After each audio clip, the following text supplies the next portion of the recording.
Hey, what's going on, guys? I am Jake from TodaysiPhone.com, or I am Dwight Schrute from The Office, or I am a 1960s middle-class office worker from any office. Anyway, it's Halloween, so happy Halloween. Hope you guys have fun. And here's the big news this week.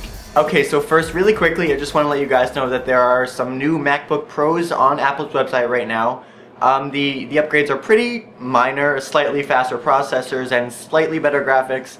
Everything else is exactly the same, the design, the capacities, all that stuff. So if you were in the market for a MacBook Pro, I think now would be the time to get one. That's it. Alright, moving on. It came out this week that Sprint shells out 40% over the industry average to carry the iPhone, which means they pay about $200 in like subsidy prices and that kind of stuff for every iPhone they sell. But even though they're paying so much for the device, Dan Hesse, the CEO, went on record as saying that it's worth every penny. His reasoning for this was that iPhone users use about 50% as much data as comparable Android 3G and 4G users, so it actually saves the carrier a lot of money in the long run. Now, I don't know about you, but this surprised me quite a lot. I mean, I know personally I use a ton of data on my iPhone. I'm on AT&T, and luckily I was able to get an unlimited plan before they shut that whole thing down. A lot of the applications in the App Store use the internet, so I don't know, it just seems strange to me that we would use so much less data than Android users. So there are a couple possible explanations. The first one is it was suggested that Sprint may have optimized their network for Apple's devices. That doesn't seem very likely to me.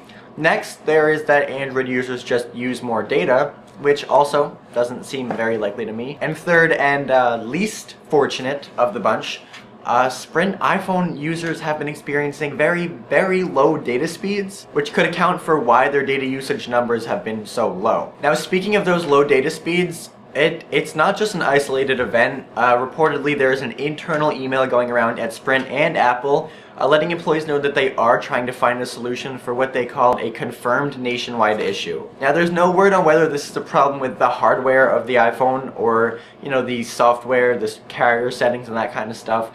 Let's hope that Apple can fix it with a software update, because if not, they are going to be having to issue a lot of replacement iPhones for Sprint customers.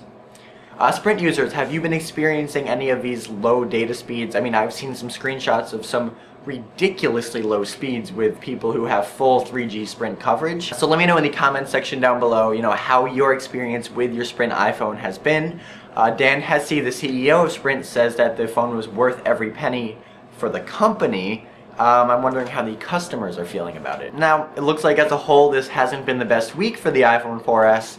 These Sprint data issues are not the only problems that have come up. A lot of iPhone 4S users are reporting low battery life, worse than that of the iPhone 4, even though Apple marketed the device as having a better battery than the iPhone 4. One user in particular said he was losing 10% battery life in standby every hour, which is very, very bad. You know, he tried turning off location services, closing all the apps running in the background, turning off Siri. Nothing really seemed to work for him, and he posted about it on the internet, and an Apple employee actually called him up regarding his post, saying that it is a confirmed issue that's affecting a lot of people, and he wanted to, you know, install some diagnostic software on the phone to see what they could do to fix the problem.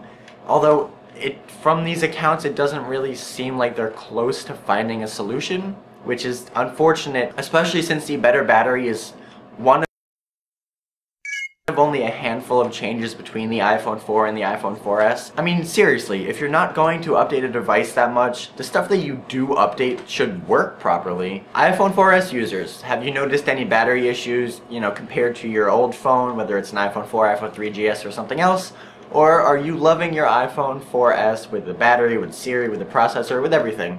Let me know down in the comment section below. The battery life on my iPhone 4 is pretty amazing. I don't charge it for 2 or 3 days and, you know, it gets low, but it very rarely goes completely dead.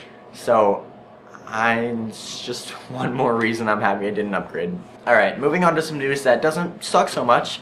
The New York Times is reporting that Apple is working on a TV, a large big screen HD TV, with Siri. Now, rumors of an Apple TV, like a TV, not just a little box you plug in, have been floating around for a while now, but they got an uptick this week when it was seen in the Steve Jobs autobiography. No, not autobiography, just regular biography by Walter Isaacson.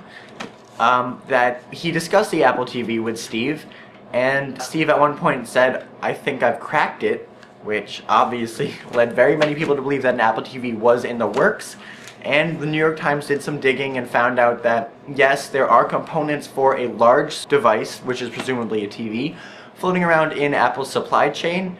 And furthermore, it's not so much the TV that's going to be revolutionary, it's just a TV, but the way that you interact and control it will be because, you know, Apple doesn't like buttons, so they want to find a solution to the remote problem, and that solution is your voice. Now, a Siri-powered Apple TV is still a couple years away, but one anonymous Apple employee said that Steve thought the industry was broken, and that a TV is definitely a Apple product sometime in the future. And finally, Cam has another quick how-to for you newbie iPhone users out there. It's actually pretty cool. You can set the camera flash on your iPhone 4 or iPhone 4S to work as sort of an LED indicator light for when you get a notification, much like the little light at the top of a BlackBerry works. I mean, all you have to do is go to settings in general, then accessibility, and then turn LED for notifications on. But it's cool, and something that I didn't know was in iOS 5. So, you know, these basic tutorials can be just as useful as the more advanced ones. Sorry, one more thing really quick. After I had filmed, edited, and exported that video, news came to light that Siri had successfully been ported to the iPhone 4 and the iPod Touch, and I thought you guys would want to know. Stephen Troughton-Smith and a hacker who goes by Chapone are responsible for this, and there's no word on a release date or anything because the files that they use don't belong to them, but it's good to know that Siri can run on an iPhone 4 and an iPod Touch, and it seems to be running just as well as it does on the iPhone 4S, so hopefully we get this pretty soon. Okay, well that's it for this week, guys. Thank you very much for watching. Keep in mind that the links to all of these stories I talked about in this video are in the description down below, so go check those out. If you want to follow me on Twitter, talk about iPhone 4S, iOS 5, or let me know what you're going to be for Halloween. You feel free to do so at twitter.com/TIP_Jake. I try to respond to everybody that tweets me, so if you have something to say, the best place to do it is there. And as always, for more news, views, reviews, definitely head over to TodaysiPhone.com, and next week I promise I will not be wearing this.